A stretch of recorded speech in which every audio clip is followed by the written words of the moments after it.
जय हिंद दोस्तों। मैं ऋतिक राय स्वागत करता हूं आपके अपने यूट्यूब चैनल फॉर्म फिलअप की नॉलेज में। दोस्तों आशा करता हूं कि आप लोग अच्छे होंगे और स्वस्थ होंगे।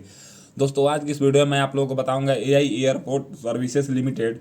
ये एक कंपनी है, एक बहुत बढ़िया कंपनी है जो कि जॉब देती है एविएशन इंडस्ट्री में, यानी कि एयरपोर्ट पे ये ग्राउंड स्टाफ के बहुत सारे भिन्न भिन्न पदों पे पोस्ट निकालती है। उसमें आप जॉब कर सकते हैं। ये 10th लेवल से लेकर हायर एजुकेशन तक का जॉब निकालती है। इसका काम ये होता है कि एआई एयरपोर्ट सर्विसेज जो है ना लिमिटेड कंपनी, ये एयर इंडिया की कंपनी से मर्ज होती है और ये एयर इंडिया के फ्लाइट के जो भी मेंटेनेंस के काम होते हैं वो सबको ये हैंडल करते हैं इनके स्टाफ। इसमें बहुत बढ़िया मुंबई एयरपोर्ट पे फॉर्म निकला हुआ है। अगर हम बात करें तो इसमें ऑन इंटरव्यू बेस पे सिलेक्शन होता है, एकदम से पारदर्शिता माध्यम से। अगर आप यहाँ पे देखिएगा तो यहाँ पे ये डेट 11/5/2023 को निकाला गया है। Reference number AIASL 53962 walk-in recruitment at Mumbai international airport. यहाँ पे अगर आप देखिएगा तो देखिए स्टेशन में यहाँ पे मुंबई लिखा हुआ है, सभी पोस्ट का यहाँ पे सीरियल नंबर लिखा हुआ है, पोजीशन लिखा हुआ है, नंबर ऑफ वैकेंसी लिखा हुआ है और date of time and interview होता है।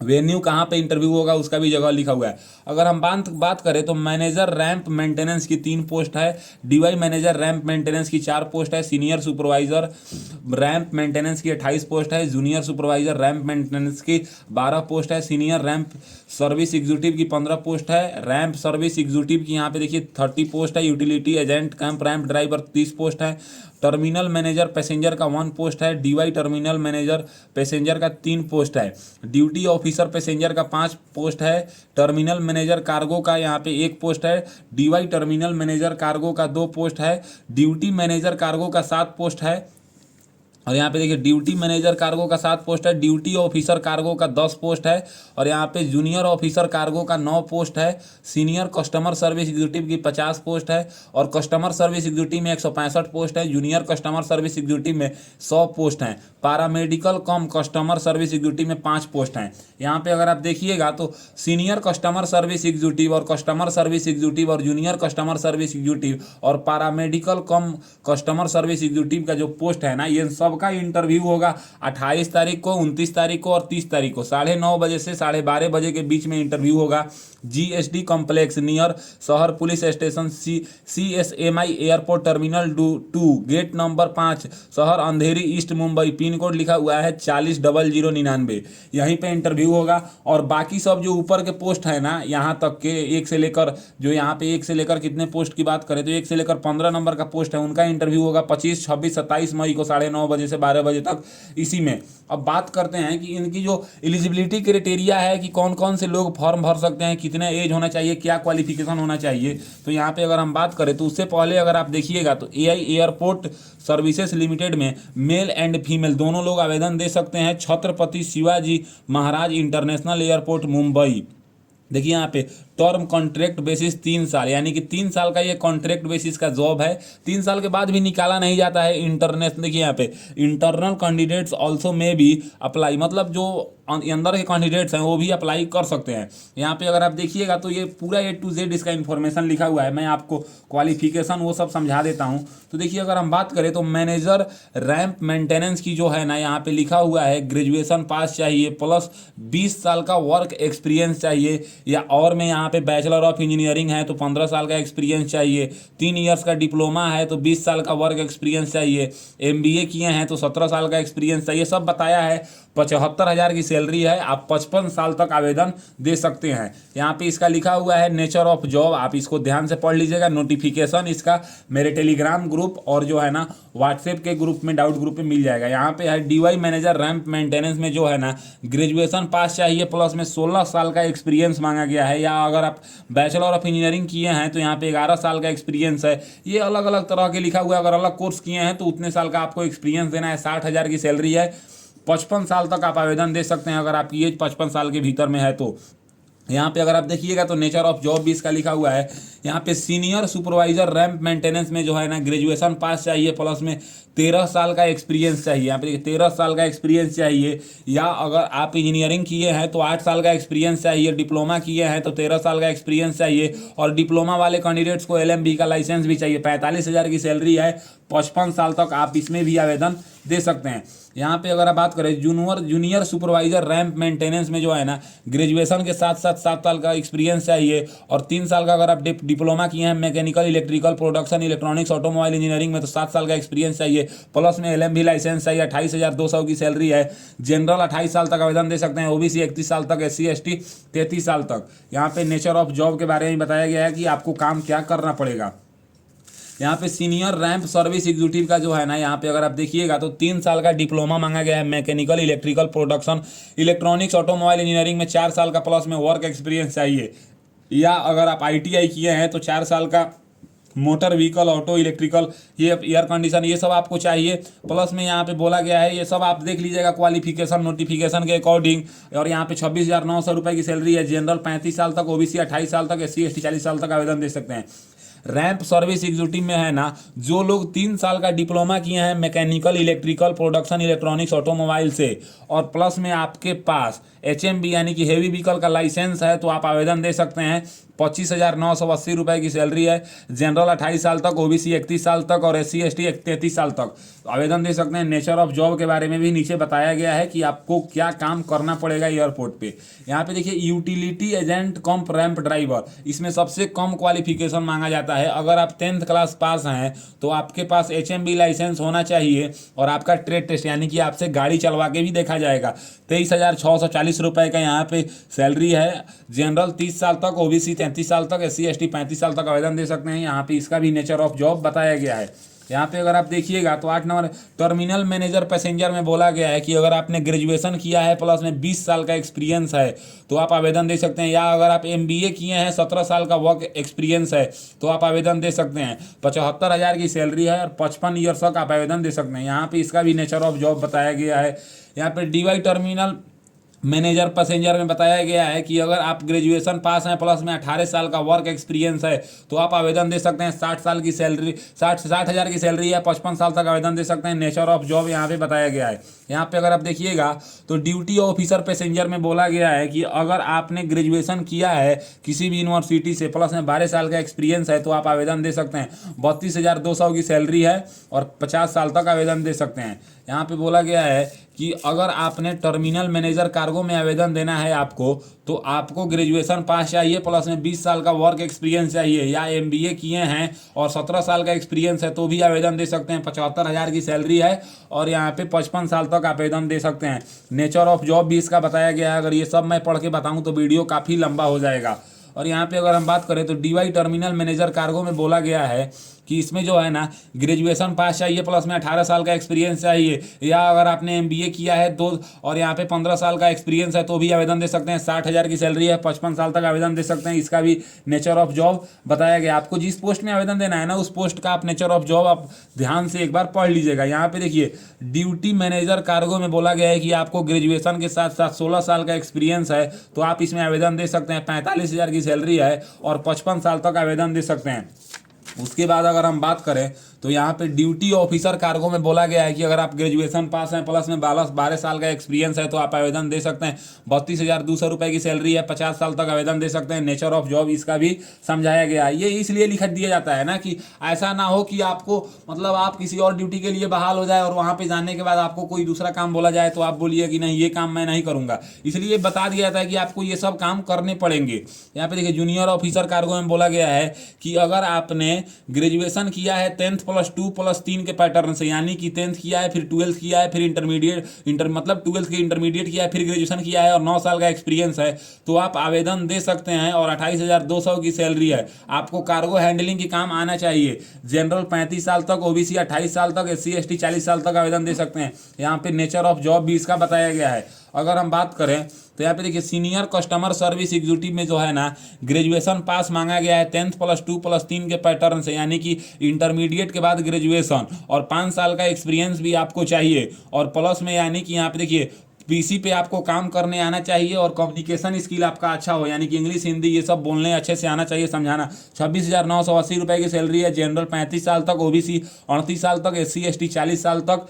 और यहाँ पे नेचर ऑफ जॉब इसका बताया गया है सीनियर कस्टमर सर्विस एग्जीक्यूटिव में। यहाँ पे अगर आप देखिएगा तो 17 नंबर में पोस्ट है कस्टमर सर्विस एग्जीक्यूटिव। ये जो पोस्ट है ना, इसमें सबसे अधिक पोस्ट है। आप यहाँ पे देख सकते हैं कस्टमर सर्विस एग्जीक्यूटिव में 165 पोस्ट हैं। इसमें केवल ग्रेजुएशन पास मांगा गया है। तो अगर आप ग्रेजुएशन पास हैं प्लस में आपको कार्गो एयरलाइंस की ये सब काम थोड़ा बहुत आता है तो आप अप्लाई कर सकते हैं। नहीं भी आता है तो अगर आपकी कम्युनिकेशन स्किल अच्छा है तो आप वहाँ पे सीख लीजिएगा। और पीसी पे आपको वर्क करना आना चाहिए। 25,980 रुपये की सैलरी है। जनरल 28 साल तक, ओबीसी 31 साल तक और SC ST 33 साल तक आवेदन दे सकते हैं। नेचर ऑफ जॉब बताया गया है कि एट द एयरपोर्ट मतलब mainly passenger check, airlines ticket, ये सब आपको बोर्डिंग पास, ये सब काम आपको करने आना चाहिए। यहाँ पे देखिए जूनियर कस्टमर सर्विस एग्जीक्यूटिव, इसमें काफ़ी सारे बंदे अप्लाई करेंगे क्योंकि काफ़ी बढ़िया इसमें वैकेंसी भी है। यहाँ पे अगर हम दिखाएं हैं तो यहाँ पे जूनियर कस्टमर सर्विस एग्जीक्यूटिव में 100, यहाँ पे 100 पोस्ट है। और यहाँ पे देखिए 10+2 पास मांगा गया है। देखिए 10+2 पास मांगा गया है। प्लस में आपका कम्युनिकेशन स्किल बेहतर होना चाहिए और पीसी पे काम करने आना चाहिए। 23,640 रुपये का सैलरी है। जनरल 28 साल तक, ओबीसी 31 साल तक, ST ST 33 साल तक आवेदन दे सकते हैं। यहाँ पे बोला गया है नेचर ऑफ जॉब इसका भी कि क्या आपको करना होगा। At the airport mainly passenger check in, airlines ticket reservation, boarding and all terminal function passenger as well airlines, ये सब आपको काम करने आना चाहिए। यहाँ पे देखिए आपको छुट्टी भी मिलेंगे और आपकी PF भी कटेगी, ESI भी कटेगी, सबके आप हकदार भी होंगे। ड्यूटी 8 घंटे की होती है, ज़्यादा टेंशन की बात नहीं है। पारा मेडिकल यहाँ पे कम कस्टमर सर्विस एग्जीक्यूटिव की सबसे लास्ट पोस्ट है। अगर आपने ग्रेजुएशन किया है किसी भी यूनिवर्सिटी से 10+2+3 के पैटर्न से और डिप्लोमा नर्सिंग में किया है तो आप आवेदन दे सकते हैं। या अगर आपने BSc नर्सिंग किया है तो भी आवेदन दे सकते हैं। आपकी कम्युनिकेशन स्किल यानी कि हिंदी इंग्लिश अच्छी होनी चाहिए और मतलब पीसी पे आपको थोड़ा बहुत वर्क करने आना चाहिए। 25,980 रुपये की सैलरी है और 28 साल तक जनरल और ओबीसी 31 साल तक और SC ST 33 साल तक आवेदन दे सकते हैं। यहाँ पे इसका भी नेचर ऑफ जॉब बताया गया है। यहाँ पे बोला गया है कि देखिए जो है ना सिलेक्शन प्रोसेस क्या है। सभी का सिलेक्शन प्रोसेस जो है ना मतलब आपका जिसमें ट्रेड टेस्ट होगा, जैसे अगर कोई काम करवाना होगा तो काम करवाया जाएगा और आपकी जो इंटरव्यू पे ही सिलेक्शन प्रोसेस है। यहाँ पे देखिए बोला गया है कि अगर आप ओबीसी से आवेदन दे रहे हैं तो ये OBC category must be submitted duly stated creamy layer certificate जो होता है government of India, state government का वैलिड नहीं माना जाएगा। यहाँ पे अगर आप देखेंगे तो और भी डिटेल्स लिखा हुआ है कि अगर आपने EWS से आवेदन दे रहे हैं ना तो फिर आपको मतलब क्या मतलब अगर EWS से आवेदन दे रहे हैं तो आपके पास 23-24 का जो है ना वो सर्टिफिकेट होना चाहिए। अगर यहाँ पे देखिए वॉक इन इंटरव्यू बोला गया है कि 1 मई 2023 के बाद आपका पास डिमांड ड्राफ्ट होना चाहिए। एप्लीकेशन फी 500 रुपये का 500 देखिए डिमांड ड्राफ्ट जो है ना AI airport services limited Mumbai के नाम से होगा। जो कि यहाँ पे देखिए no fees are be paid by ex serviceman candidates belong SC ST candidates. अगर आप एक सर्विसमैन और SC ST से बिलोंग करते हैं तो आप पे नहीं करेंगे। यहाँ पे जनरल अगर इंस्ट्रक्शन की बात करें तो ये भी लिखा गया है कि ये सब इंस्ट्रक्शन आपको फॉलो करने होंगे। अब सवाल आता है कि इसमें जो जॉब है ना इसमें हमको जॉब कैसे मिल सकता है। तो इसका जो एप्लीकेशन फॉर्म है ना आप देख सकते हैं, ये एप्लीकेशन फॉर्म है। इसको आपको भर के और डिमांड ड्राफ्ट अगर आप जनरल ओबीसी EWS कैंडिडेट से आते हैं तो आपको ये लेके जाना होगा वहाँ पे और वॉक इन इंटरव्यू देना होगा फॉर्म भर के। फॉर्म भरने के लिए आपको ये सब में कुछ फिल नहीं करना है। यहाँ पे आपको एक फ़ोटो साटना है और क्रॉस सिग्नेचर करना है और पोजीशन अप्लाई मतलब आप किस पोस्ट के लिए आवेदन दे रहे हैं। आप देख सकते हैं यहाँ पे 19 तरह के अलग अलग पोस्ट हैं। आप जो भी क्वालिफिकेशन फुलफिल कर रहे हैं उसी के अकॉर्डिंग आप यहाँ पे अपने पोस्ट का नाम लिखिएगा। यहाँ पे सिलेक्शन स्टेटस में मुंबई ही रहेगा।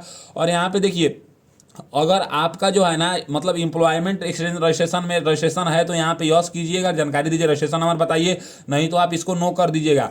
यहाँ पे फुल नेम पूछा जा रहा है ब्लॉक लेटर में तो आपको यहाँ पे पहले फर्स्ट नेम के सामने फर्स्ट नेम, मिडिल नेम के सामने मिडिल नेम और सर नेम के सामने अपना लास्ट नेम लिखना है। फादर्स नेम आपको बताना है 10th के सर्टिफिकेट के अकॉर्डिंग। डेट ऑफ बर्थ बताना है अपना 10th के सर्टिफिकेट के according. Place of state of birth यानी कि आपका जो जन्म है वो किस राज्य में हुआ था उस राज्य का नाम बताना है। फिर यहाँ पे आपसे पूछा जाएगा 5 नंबर में कि आप अपना कॉरस्पॉन्डेंस एड्रेस बताइए। यहाँ पे देखिए कॉरस्पॉन्डेंस एड्रेस बताइए और फिर यहाँ पे मतलब एड्रेस में विलेज, पोस्ट, पुलिस स्टेशन जो भी है, हाउस नंबर, वो सब आपको लिखना है। यहाँ पे पिन कोड बताना है और स्टेट बताना है। यहाँ पे आपको अपना मोबाइल नंबर बताना है, ये मैंडेटरी है, एक वैलिड मोबाइल नंबर। यहाँ पे ईमेल ID फिल करना है, ये भी वैलिड ईमेल ID होना चाहिए। यहाँ पे 6 नंबर में जेंडर बताना है कि आप मेल हैं या फीमेल हैं। दोनों लोग आवेदन दे सकते हैं, यहाँ पे वो टिक कर दीजिएगा। फिर यहाँ पे बताया जा रहा है है कि अगर आपका मैरिटल स्टेटस यानी कि आप विवाहित हैं या अविवाहित हैं। अगर आप विवाहित हैं तो यहाँ पे मैरिड में आपको कैपिटल अक्षर का एक्स करना है। अगर आप अविवाहित हैं तो इसमें एक्स करना है। अपने अकॉर्डिंग सही का निशान नहीं लगाना है, केवल एक्स करना है। यहाँ पे नेशनलिटी इंडियन, यहाँ पे नेशनलिटी इंडियन भर दीजिएगा। रिलीजन हिंदू, मुस्लिम, सिख, ईसाई जो भी हैं वो। आपकी मातृभाषा क्या है 10 नंबर में वो बताना है। 11 नंबर में अपना पैन नंबर बताना है। 12 नंबर में आधार कार्ड का नंबर बताना है। 13 नंबर में आप कौन से कैटेगरी से बिलोंग करते हैं, जैसे कि SC ST OBC EWS, आप जिस भी कैटेगरी से बिलोंग करते हैं, अगर उसकी सॉरी अगर जनरल छोड़ के किसी भी कैटेगरी से आप फॉर्म भरना चाहते हैं, वहाँ पे इंटरव्यू देना चाहते हैं, तो आपके पास सर्टिफिकेट होना चाहिए। तो यहाँ पे जैसे कि मैंने EWS में आपको फिर इसी में एक्स करना है, टिक नहीं करना है। अगर आप जनरल से आते हैं तो जनरल वाले में, OBC से OBC, SC ST जो भी है आप वहाँ पे कर दीजिएगा। फिर यहाँ पे पूछेगा 13 के बी में क्या आप एक सर्विसमैन हैं, तो अगर हैं तो यस कीजिए, नहीं तो आप इसको नो भी कर सकते हैं। फिर यहाँ पे आपसे पूछा जाएगा, देखिए कि यहाँ पे देखिए यहाँ पे फिर 13 के सी में और डी में, देखिए 13 के सी में पूछा जाएगा कि क्या आप पुलिस सर्विस में हैं, तो यस कीजिए, अगर हैं तो नहीं तो आप इसको नो कर सकते हैं। फिर यहाँ पे पूछा जा रहा है कि अगर आप कोई गवर्नमेंट जॉब में हैं या पब्लिक सेक्टर अंडरटेकिंग में है तो आप इसको यस कीजिए, नहीं तो आप इसको नो कर सकते हैं। उसके 14 नंबर में एजुकेशन क्वालिफिकेशन की डिटेल्स अगर बात करें तो यहाँ पे सबसे पहले आपसे 10th का डिटेल्स पूछा जाएगा। जैसे कि आपने 10th जो है वो किस बोर्ड से किया था, किस डेट को का रिजल्ट आया था। ड्यूरेशन में आपको 1 ईयर्स लिख देना है और यहाँ पे आपको परसेंटेज बताना है कि आपका परसेंटेज कितना है। फिर यहाँ पे आपको 12th में आपको फिर अपना बोर्ड का नाम लिख देना है। फिर यहाँ पे डेट ऑफ पासिंग लिख देना है। ड्यूरेशन में 2 साल लिख देना है, 2 ईयर्स, और यहाँ पे परसेंटेज लिख देना है। फिर यहाँ पे अगर आपने डिप्लोमा किया है तो उसी का जानकारी, यहाँ पे यूनिवर्सिटी का नाम या बोर्ड का नाम, कब रिजल्ट आया था, कितने साल का कोर्स है, कितना परसेंट नंबर है। ITI में भी सेम वैसे ही, अगर आप यहाँ पे NCVT कोर्स किए हैं कोई, उसमें भी आप उसी तरह लिख दीजिएगा। अगर आपने डिग्री किया है उसका भी जानकारी दीजिए। जो भी कोर्स आप किए हैं वो MBA तक यहाँ पे है। अगर एनी अदर भी कोई किए हैं तो वो सबका जानकारी आपको यहाँ पे फिल करना है सीरियल वाइज से। अगर आप क्या है ना कि अगर कस्टमर सर्विस एग्जीक्यूटिव में आवेदन देना चाहते हैं तो आपको 10th 12th का और ग्रेजुएशन का फिल करेंगे तो हो जाएगा। और जूनियर कस्टमर सर्विस एग्जीक्यूटिव में आवेदन देना चाहते हैं तो केवल 10th और 12th का फिल करके भी आप छोड़ सकते हैं। फिर यहाँ पे 15 नंबर में पूछा जा रहा है कि आप कौन कौन से लैंग्वेज जो है ना बोलना पढ़ना लिखना जानते हैं, ये आप बताइए। जैसे यहाँ पे जो आप जानते हैं ना उसमें आपको ABCD की कैपिटल अक्षर का एक्स करना है, मार्क करना है एक्स का, यानी कि मल्टीप्लाई का, कोई सही का निशान नहीं लगाना है। जैसे कि यहाँ पे इंग्लिश अगर आप रीड करना जानते हैं तो इसमें मतलब एक्स कर दीजिए, स्पीक करना जानते हैं तो एक्स कर दीजिए, राइट करना लिखना जानते हैं तो एक्स कर दीजिए। हिंदी में भी सेम उसी तरह का है। अगर आप लोकल लैंग्वेज यानी कि जैसे ये मुंबई एयरपोर्ट का है, मुंबई में अगर लोकल लैंग्वेज मराठी बोली जाती है वो सब आप जानते हैं तो इसको बता दीजिएगा। अगर यहाँ पे देखिए मातृभाषा पूछा जा रहा है D नंबर में, उसको भी आप बता दीजिए। रिमार्क्स में आप गुड, एक्सीलेंट, वेरी गुड ये सब बता सकते हैं। अगर इसके अलावा भी कोई लैंग्वेज अगर आप जानते हैं तो बता सकते हैं कि आप पढ़ सकते हैं, लिख सकते हैं, बोल सकते हैं, क्या क्या कर सकते हैं। फिर यहाँ पे 16 नंबर में आपसे वर्क एक्सपीरियंस पूछा जाएगा कि अगर आपने किसी ऑर्गेनाइजेशन में काम किया है तो वहाँ पे उसकी डिटेल्स बताइए। किस पोस्ट पे काम किया था, कब से कब तक काम किया था, नंबर ऑफ कितने साल का आपके पास एक्सपीरियंस है, नेचर ऑफ जॉब यानी कि किस तरह का आप काम कर रहे थे वो बताइए। उसके 17 नंबर में आपसे पूछा जा रहा है कि अगर ये नहीं भी है तो आप छोड़ भी सकते हैं। अगर आप जूनियर कस्टमर सर्विस एग्जीक्यूटिव या कस्टमर सर्विस एग्जीक्यूटिव के लिए आवेदन दे रहे हैं तो यहाँ पे अगर आप जो है ना ड्राइवर के लिए आवेदन दे रहे हैं, जैसे कि ड्राइवर का भी पोस्ट है इसमें जो है ना, यहाँ पे ड्राइवर की पोस्ट यूटिलिटी एजेंट कम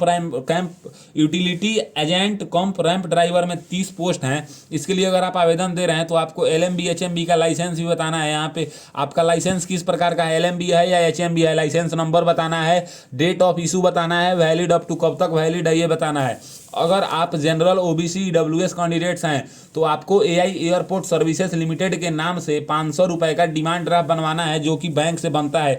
आप जाके बोलिएगा कि मुझे डिमांड ड्राफ्ट बनवाना है तो वहाँ पे वो दे देंगे आपको एक फॉर्म भर के अगर आप देंगे तो आपको डिमांड ड्राफ्ट मिल जाएगा। वो डिमांड ड्राफ्ट अप्लीकेशन फॉर्म के साथ लेके जाना होता है। यहाँ पे आपको किस ब्रांच से आप बनवाए हैं, बैंक का नेम बताइए, डेट ऑफ इशू बताइए, यहाँ पे डिमांड ड्राफ्ट नंबर आपको बताना है। फिर डिमांड ड्राफ्ट नंबर बताने के बाद यहाँ पे आपको अमाउंट में 500 रुपये ये ऑलरेडी प्रिंटेड रहेगा। फिर यहाँ पे 19 नंबर में अगर आपके कोई रिलेटिव हो या कोई भी हो, सिस्टर अगर यहाँ पे काम कर रहे हैं तो उनका नाम बताना है, किस पोस्ट पे काम कर रहे हैं, किस कंपनी में काम कर रहे हैं, और यहाँ पे रिलेशनशिप यानी कि आपसे उनका रिलेशन क्या है ये बताना है। उसके बाद अगर हम बात करें तो यहाँ पे 20 नंबर में एक डिक्लेरेशन लिखा हुआ है। इस डिक्लेरेशन को आप ध्यान से पढ़ लीजिएगा और यहाँ पे आप जिस जगह से फॉर्म भर रहे हैं उस जगह का नाम लिख दीजिएगा और यहाँ पे आप अपना पूरा सिग्नेचर कर दीजिएगा और यहाँ पे जिस डेट को फॉर्म भर रहे हैं वो डेट लिख दीजिएगा। फिर यहाँ पे अगर हम बात करें तो इसके साथ कुछ डॉक्यूमेंट्स भी आपको लेके जाना है, जिस डॉक्यूमेंट्स में सबसे ऊपर बोला जा रहा है कि एप्लीकेशन फी क्या आपके एप्लीकेबल है। तो अगर आप एक सर्विसमैन या अगर आप SC ST से नहीं आते हैं तो आपको एप्लीकेशन फी भी 500 रुपये का डिमांड ड्राफ्ट के माध्यम से देना होगा, तो आप इसमें यस कर दीजिएगा। अगर आप स्कूल लिविंग सर्टिफिकेट दे रहे हैं तो इसको यस कर दीजिएगा और 10th का मार्कशीट और सर्टिफिकेट दे रहे हैं तो इसको यस कर दीजिएगा। 12th का दे रहे हैं तो इसको यस कर दीजिएगा। फर्स्ट ईयर ग्रेजुएशन का मार्कशीट दे रहे हैं तो इसको यस कीजिएगा। 2 ईयर ग्रेजुएशन का मार्कशीट दे रहे हैं तो इसको यस कीजिएगा। 3rd ईयर मार्कशीट दे रहे हैं तो इसको, 4th ईयर ग्रेजुएशन मार्कशीट तो इसको यस कर दीजिएगा। अगर आपके पास डिग्री का प्रोविजनल सर्टिफिकेट है तो इसको यस कीजिएगा। डिप्लोमा कोर्स है, आप जो भी सर्टिफिकेट दे रहे हैं यहाँ पे अलग अलग 21 तरह का सर्टिफिकेट का नाम है, यहाँ पे उसको यस कर दीजिएगा। ये तो हो गया सर्टिफिकेट की बात, लेकिन कुछ ऐसे चीज है जो सबको देना है, जैसे कि अगर आपको डोमिसाइल सर्टिफिकेट सबको देना है, फिर यहाँ पे पैन कार्ड सबको देना है, आधार कार्ड सबको देना है। अगर आप EWS आवेदन दे रहे हैं तो आप यहाँ पे EWS सर्टिफिकेट भी लगाएंगे। अगर आप ड्राइवर में आवेदन दे रहे हैं तो आपको ड्राइविंग लाइसेंस भी लगाना है, उसका जीरोक्स करा के, जो back side and front side दोनों होगा। अगर आपके पासपोर्ट भी है अगर आपके पास तो ये भी आपको लगाना है यस कर, सबका जीरोक्स करा के और सेल्फ अटेस्टेड कर दीजिएगा। और करने के बाद क्या है ना कि जैसे जो पेज जिस नंबर पे था ये सबसे लास्ट वाला पेज है, उसके बाद ये डिक्लेरेशन वाला पेज है, उसके बाद यहाँ पे जो है ना ये पेज है, उसके बाद जो है ना 16 नंबर वाला पेज, उसके बाद यहाँ पे जो मैं बताऊँ तो यहाँ पे उसके बाद ये पेज है, उसके बाद जो है ना उसके बाद ये पेज है और उसके बाद ये पेज है। ये सभी पेजों को सही से कर लेना है, पिनअप कर लेना है और पिनअप करने के बाद आपके पास डिमांड ड्राफ्ट होना ही चाहिए। उसके बाद आप यहाँ पे जिस पोस्ट के लिए आवेदन दे रहे हैं उस पोस्ट को आप देख लीजिएगा कि यहाँ पे उस पोस्ट का इंटरव्यू किसने डेट को हो रहा है, उसी डेट को आपको बाकी सब डॉक्यूमेंट्स जो है ना वो डुप्लीकेट ही चलेगा, लेकिन आपको पहचान के लिए आपके पास 10th का ओरिजिनल मार्कशीट और आधार कार्ड और आपकी कैटेगरी सर्टिफिकेट होना चाहिए। ये सर्टिफिकेट लेके आप निर्धारित डेट को निर्धारित टाइम के अनुसार GSD complex near Sahar police station CSMI airport terminal 2 gate number 5 Sahar Andheri east Mumbai 400099 इसी पिन कोड पे आपको जाके वॉक इन इंटरव्यू देना है, जो इस डेट को 25, 26, 27 को इस सब पोस्ट के लिए होगा और 28, 29, 30 को ये सब पोस्ट के लिए होगा। अगर आप देंगे तो आपके महीने दिन में आपके पास कॉल आता है, फिर आपका सिलेक्शन होता है, डॉक्यूमेंट्स वेरिफिकेशन होता है, पुलिस वेरिफिकेशन होता है, मेडिकल होता है, उसके बाद आपकी फाइनली ज्वाइनिंग हो जाती है। तो आई होप आपको पता चल गया कि AI एयरपोर्ट सर्विसेज लिमिटेड में जो मुंबई एयरपोर्ट पे फॉर्म निकला था उसका आप फॉर्म पैसे फिल करेंगे, पूरी नोटिफिकेशन की details A to Z selection process सारी डिटेल्स मैंने अपने तरफ से बताया। अगर कोई मेरे से मिस्टेक हो गया तो आप छोटा भाई समझ के मेरी गलतियों को माफ कीजिएगा और वीडियो अच्छी लगती है तो वीडियो को लाइक एंड चैनल को सब्सक्राइब जरूर कीजिएगा। आज के लिए बस इतना ही, मैं आपसे विदा लेना चाहूंगा। तब तक आप लोग देखते रहिए मेरा यूट्यूब चैनल फॉर्म फिलअप की नॉलेज। जय हिंद दोस्तों।